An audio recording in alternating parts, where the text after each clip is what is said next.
Jane, we've got, I think it's a Christmas thing from Chateau DIY. Oh, wow. In this episode of Chateau Capers, we're going hell for leather to meet our filming deadline. Jane has a Christmas adventure in Carcassonne, and I don't.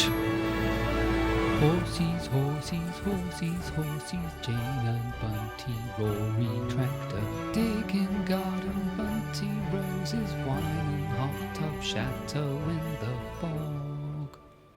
Yesterday I got about a quarter of the shower enclosure tiled. Before I ran out of tile adhesive, so I've got to go and buy some more today, but it was a great start. The pressure was mounting as Chateau DIY would be arriving in 2 days' time. I had to create an access hatch in this section of panelling as there is electrical wiring behind which could potentially need to be accessed in the future. It was both fiddly and time-consuming, two things I didn't need at that moment. I'm starting to feel the pressure. It's 12 o'clock.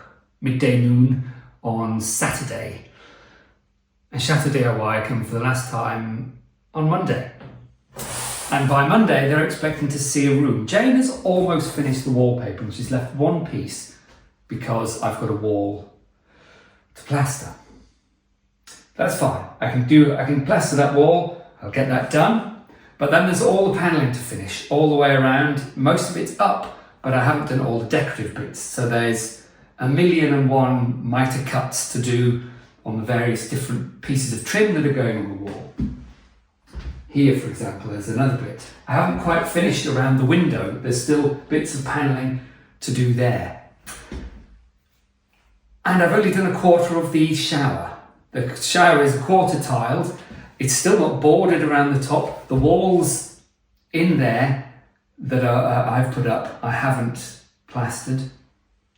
So there's all that to do. And I just don't know that we'll do it in time. I'm going to see how much we can get done. All we can do is what we can do. To make things worse, Jane this afternoon is going to collect her daughter, who's flown in for the Christmas period. And she is arriving in Carcassonne, which is about, if you were driving there, it's about 2.5 hours. But Jane's getting the train and they're going to have a mother-daughter night in a hotel in Carcassonne and have a lovely time and then come back Sunday night. So for a day and a half, it'll just be me working here. There won't be any Jane to help. So I've got a lot to do. A lot to do.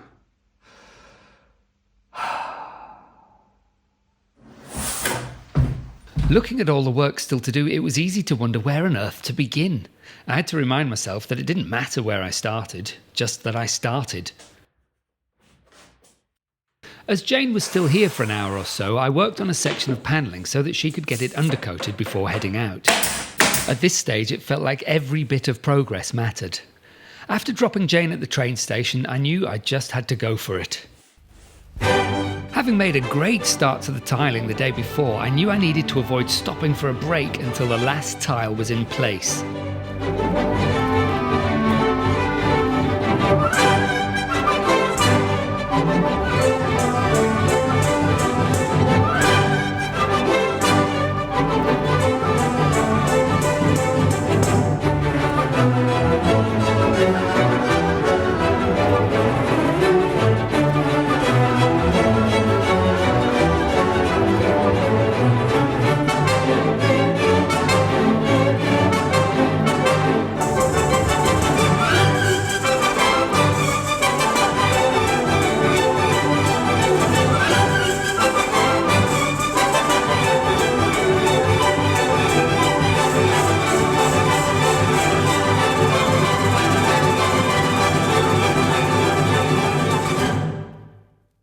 Well, Jane should be in Carcassonne by now with her daughter Anna, and they'll be off having a lovely meal in the city, in the old citadel, and seeing the Christmassy things that are going on.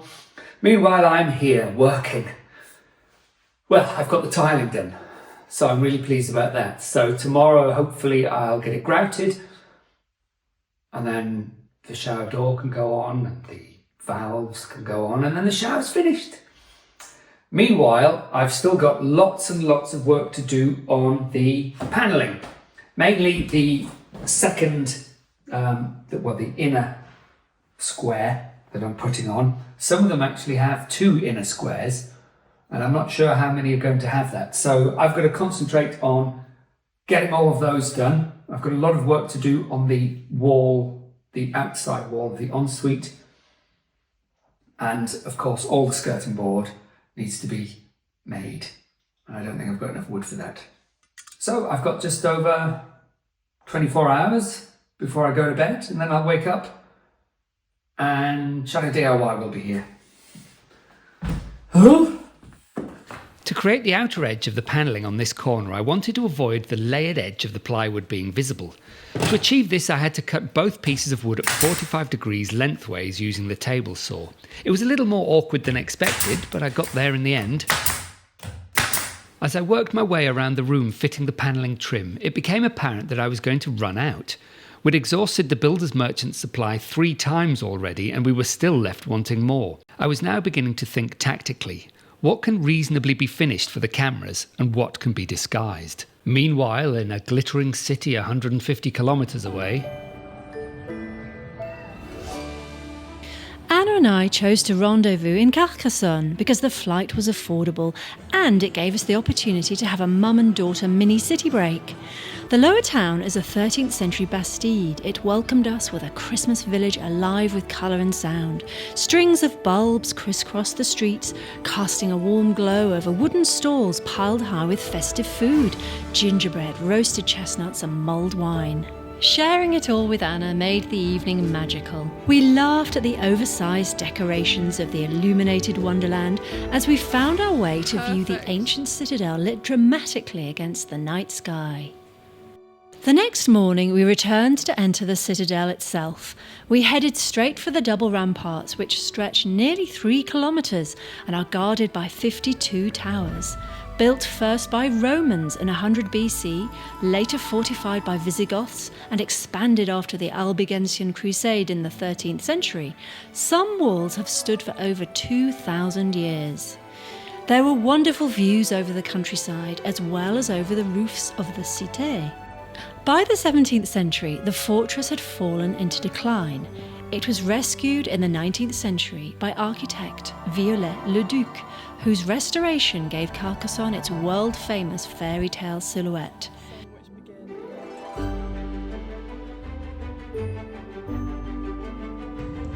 The Basilica of Saint-Nazaire was impressive, and so was the open-air theatre, built over the original cathedral cloister.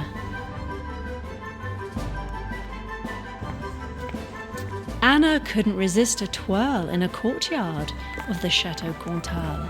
Then it was time to head to the train station.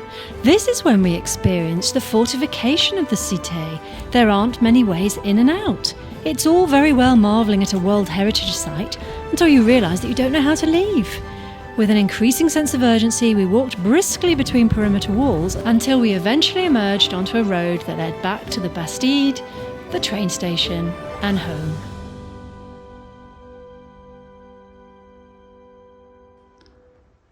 Well, this morning I've put what they seem to call a slurry coat onto this wall, and it's a sloppy mix of lime and I put some sand in it as well. So it should hopefully give this clay plaster surface a better key, so that when I put the actual lime plaster on top, it has something better to adhere to. I left the slurry coat to firm up a little and got on with some more panelling.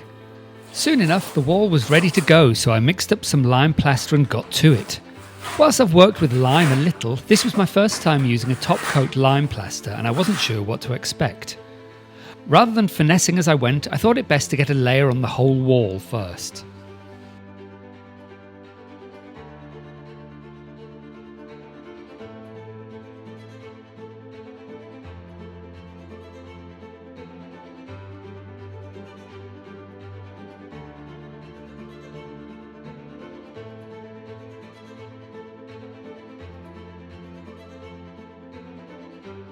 Okay, so this is my lime plastered wall, And I've got the coat on, and I've not really worked with lime very much before, but that coat is on, but I won't smooth it out properly until it's started to dry a little. I think it's meant to lose its sheen, perhaps. I'm not an expert. But I'm going to give it a little while. I'm going to wash lime off my hands because I'm rather stupidly not wearing gloves. Clean up a bit, and then hopefully by that time I'll got a plan. I'll be able to smooth that out, and hopefully that'll be the last thing I have to worry about, and let that dry, and then I can move on to other things like finishing the rest of the room. The tiles were ready to be grouted. We hadn't discussed which grout we were planning to use with these tiles, and with Jane's mobile out of battery on the train, I made a judgment call. I just hoped it was the right one.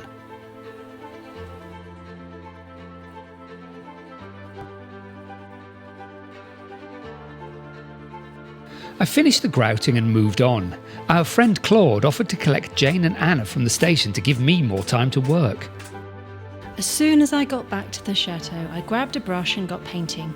I would be painting everything wood, a shade of green, until 1 in the morning. By now, I'd decided that my lime-plastered wall was going to need another layer, but that would have to wait for another day. I couldn't install the shower valve or screen until the grout had dried, so there wasn't much left for me to do except tidy up as the sun went down. The next morning, with grim determination in the face of certain defeat, we ploughed on. First fitting the shower screen, then Jane painted the door.